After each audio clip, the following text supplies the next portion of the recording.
BP, sugar, thyroid, obesity, hormone సమస్యలని మందులు లేకుండా నేచర్ మంత్ర ఫుడ్ తో రివర్స్ చేసుకోండి.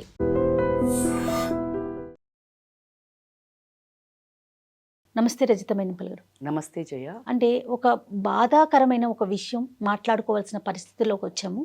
ఏంటంటే ఆయిషా మీరా, ఈ పేరుని తెలియని వారు లేరేమో మన 2 తెలుగు రాష్ట్రాల్లో. ఎంత బాధాకరమైన విషయం అంటే కరెక్ట్గా 19 సంవత్సరాల తరువాత ఏదైతే మెడిసిన్ స్టూడెంట్, తను బీఫార్మసీ చదువుతున్న అమ్మాయిని అత్యాచారం చేసి హత్య చేసిన తర్వాత హైకోర్టుకు వెళ్ళి తల్లిదండ్రులు, తర్వాత సుప్రీంకోర్టుకి వెళ్ళి అక్కడ కూడా న్యాయాన్ని పొందలేక, అంటే తన శరీరాన్ని ముక్కలు ముక్కలుగా ఉన్న శరీరాన్ని ఇప్పుడు తల్లిదండ్రులకి ఇచ్చి అంత్యక్రియలకి వెళ్ళింది. తీసుకెళ్ళి ఇప్పుడు మీరు దహన సంస్కారాలు చేసుకోండి అనే కేసునే ఒక మిస్టరీగా చేసి కొట్టివేయటం జరిగింది కోర్టు.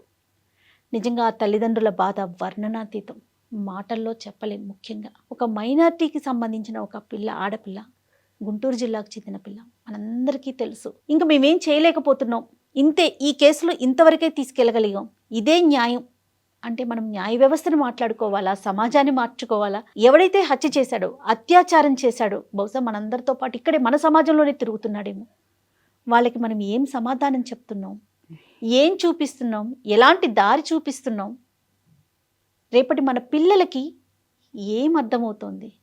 ఇది నిజంగా అంతు చిక్కని ప్రశ్నలు కదా. నాకు మీరు ఈ టాపిక్ చెప్పి మాట్లాడు అన్నప్పుడు ఫస్ట్ నా నోరు మైండ్ పెగలంది ఏంటి అంటే, ఆ పీసెస్ని ఇచ్చి తల్లిదండ్రులను మీరు 19 సంవత్సరాల తర్వాత డిగ్ చేసి, అంటే ఒక మానవత్వము అది డిగ్ చేసి తీశారు కదా, మానవత్వాన్ని, మన సమాజాన్ని, క్రూరత్వాన్ని, మన న్యాయ వ్యవస్థని లోపల సమాధి చేసి వీటిని బయటకు తీశారు అని నేను అనుకుంటున్నాను.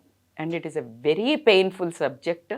అసలు మాట్లాడుకోవడానికి నోరు కానీ మనసు కానీ, ఆ తల్లి ఆవేదన మనం ఎవరము ఊహించలేనిది. ఎంత దౌర్భాగ్యం. కానీ ఒకటి మాత్రం ఇక్కడ చెప్పగలుగుతాను, ఎన్ని చేతగానే తనాలు ఉన్నాయి ఇక్కడ అంటే, ఫస్ట్ పోలీస్ వ్యవస్థ కప్పచెప్పినట్టు అది మా వల్ల కాదు అని ఎవరో ఒక చాతగా ఒక నార్మల్ తాపి మనిషిని, మేస్త్రిని తీసుకొచ్చి అతన్ని విక్టిమ్ చేసినప్పుడు, బట్ తల్లిదండ్రులు ఒక అభాగ్యుడికి పడొద్దు శిక్ష అని వాళ్ళు ఇతను కాదు అని క్లియర్గా చెప్పి అతన్ని బయటపడేశారు చూడండి.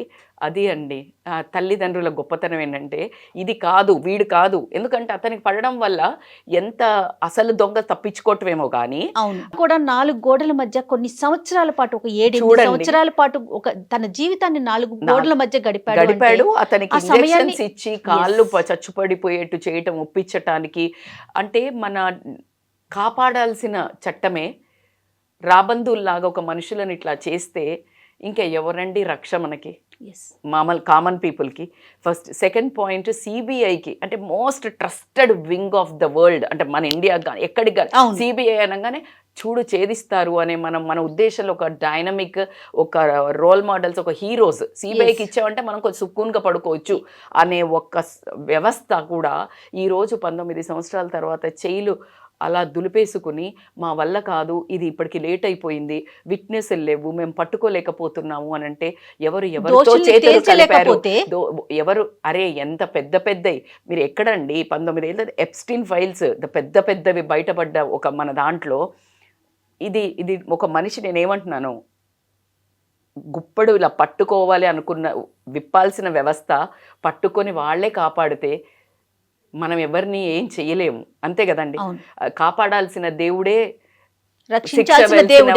ఏం చెప్తాడు కదా. అందుకనే ఇప్పుడు అలాంటి పరిస్థితిలో ఉన్నాం. ఏది ఏమైనా ఒకటి మాత్రం, మీరు నమ్ముతారా మేడం దేవుణ్ణి అని మీరు అంటే గనక, దేవుణ్ణి నమ్మినా నమ్మకపోయినా ఒకటి మాత్రం నమ్ముతాను, ఈ శిక్ష ఇక్కడ తప్పించుకున్నాడు కానీ ఆ కాలాంతకుడు ఎవడైతే చేశాడో అక్కడ తప్పించుకోడు. ఇంతకు ఇంత ఎన్ని రెట్లు అక్కడికి పోయేదాకా కూడా కాదు, ఇదే జీవితంలో ఎక్కడో అనుభవిస్తూనే ఉంటాడు, అనుభవించక తీరడు. ఇది నా మాట. ఖచ్చితంగా నేను 100% రాసిస్తాను. వాడికి తెలిస్తే, ఇప్పుడు ఎవరైతే చేశారో, ఆ తల్లిదండ్రులు ఎవరైతే ప్రొటెక్ట్ చేశారో, ఎవరో ఒకళ్ళు ఆరోగ్యపరంగా, నేనేం శాపం చేస్తలేను, ఇది జరుగుతుంది. ఎందుకంటే ఒక కన్నీళ్ళు, ఆడపిల్ల ఆ రోజు కన్నీళ్ళు పెట్టుంటుంది చూడు, తల్లిదండ్రి ఈ రోజు కన్నీళ్ళు పెడుతున్నారు చూడండి, అవి ఊరికే పోవండి. ఆ కన్నీళ్ళ విలువ అంతా ఇంత ఉండదు. బట్ ఏదేమైనా ఈరోజు ఒక భారతదేశ మహిళగా అని చెప్పను, ఒక సిటిజన్గా అని కూడా చెప్తున్నాను, సిగ్గుపడాల్సిన విషయం. మనము ఒక చిన్న అంటే కేసుని అంటే చిన్న అంటే ఏదో పెద్ద రాబరీ ఎక్కడి నుంచో వచ్చి ప్లాన్ వేసి చంపిన వాళ్ళు కాదు, మన తిరుగుతూ మన ఒక నార్మల్ మనిషి వాడి పైశాచిత్ దాన్ని అనుభవించడానికి వాడి జస్ట్ ఆ క్రూరత్వంతో చంపితే అది పట్టుకోలేనంత క్లిష్టమైన సమస్య ప్రాబ్లం అయితే కాదు. అయినా కూడా ఈ సిబిఐ కూడా ఓడిపోయింది అని చెప్పుకోవడానికి తల వంచుకొని సిగ్గుపడాల్సిన వ్యవస్థ అయితే మనం ఈరోజు ఫేస్ చేస్తున్నాము. ఆ తల్లిదండ్రి బాధ మీరు నేను వందల వేల మంది ఎవరు చెప్పినా కూడా అర్థం చేసుకోలేనిది. వాళ్ళిద్దరికీ 100% కొంచెము ఓదార్పు దేవుడు ఇవ్వాలి అని మనందరం కూడా, ఎందుకంటే మీ అందరి ఎనర్జీ నన్ను హీల్ చేసిందని నమ్ముతాను కాబట్టి మనందరం కూడా మన ప్రేయర్స్లో ఆ తల్లి అయేషాకు స్పిరిట్ వచ్చి వాళ్ళ తల్లిదండ్రితో ఉండి వాళ్ళని చూసుకోవాలని, ఆమెకి న్యాయం ఖచ్చితంగా ఆ శిక్ష ఆ స్పిరిట్ వాళ్ళకి విధిస్తుందని నేను నమ్ముతూ, అట్లానే అమాయకుడైనటువంటి సత్యం బాబుకి కూడా బంగారు భవిష్యత్తుని కోల్పోయి 4 గోడల మధ్య కొన్ని సంవత్సరాల పాటు గడిపాడు. ఆ తల్లిదండ్రి ఎంత నరకము, ఆ చుట్టాల్లో మనము పక్కన ఏమేం జరుగుతుందో తెలియదు మనకి. అండ్ ఎవరైతే ఇది చేశారో వాడి 19 ఏళ్ళు కూడా శిక్ష అనుభవించే ఉంటాడు భయంతో, ఎప్పుడు బయటపడుతుంది అని, ఎప్పుడు ఎవరికి డబ్బులు తినిపిస్తూ ఎప్పుడు మమ్మల్ని రక్షించండి అని ఎన్నో జరుగుంటాయి. సో ఏది ఏమైనా కానీ ఈరోజు మన తప్పు లేకుండా కూడా, బట్టలతో సంబంధం లేకుండా, ఏజ్తో సంబంధం లేకుండా, ఒక మతంతో సంబంధం లేకుండా, దేంతో సంబంధాలు లేకుండా, ప్రొఫెషన్తో సంబంధం లేకుండా ఒక ఆడదాన్ని ఇంకా ఒక వస్తువులాగా అనుభవించే ఒక దానిలాగా చూడడం వల్ల ఈ ప్రాబ్లమ్స్ జరుగుతున్నాయి కాబట్టి ఇంకా జరుగుతూనే ఉన్నాయి. దానికి ఒక ముగింపు లేదు. అట్లాగే ఒక చట్టం నుంచి మనకు రక్షణ లేదు, అలాగే న్యాయ వ్యవస్థ నుంచి న్యాయం లేదు, ఎక్కడి నుంచి లేదు. ఖచ్చితంగా ఉమెన్స్ డే అని మాట్లాడుకుని చాలా విర్రవీగుతున్న మనకి మళ్ళీ మనల్ని మనం విమెన్స్ డే చేసుకుంటూ సిగ్గుపడాల్సిన వ్యవస్థ అయితే వచ్చింది. సో ఖచ్చితంగా మనల్ని మనం అమ్మాయిదైతే ఆ రోజు తప్పు లేదు, ఏమీ లేదు.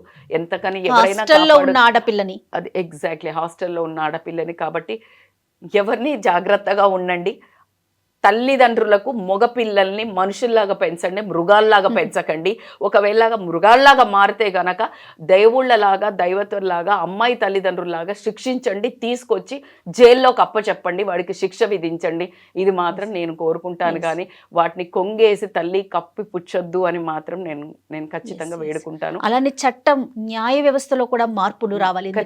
క్విక్ డెసిషన్ ఉండాలి, స్ట్రాంగ్ డెసిషన్ ఉండాలి. 19 ఏళ్ళ 19 అయినా ఉపయోగం లేదు. చూడండి, అట్లీస్ట్ కొన్నన్నా మనం చూసాం, కసబ్ది ఇట్లాంటి ఎన్నా మనం చూసాము. బట్ ఇది చాలా వర్స్ట్ పెయిన్ఫుల్ జడ్జిమెంట్ అని చెప్పొచ్చు, పెయిన్ఫుల్ గివప్ అని చెప్పొచ్చు. ఈ రోజు ఖచ్చితంగా సిబిఐ కానీ న్యాయ వ్యవస్థ కానీ చట్ట వ్యవస్థ మాత్రం చాలా ఓడిపోయిందని నేను కూడా తలదించుకొని ఒప్పుకోవాల్సింది. ఆ తల్లికి, అయేషా తల్లిదండ్రులకు క్షమాపణ ఈ సిటిజన్గా ఉన్నందుకు కోరుకుంటున్నాను నేను ఖచ్చితంగా.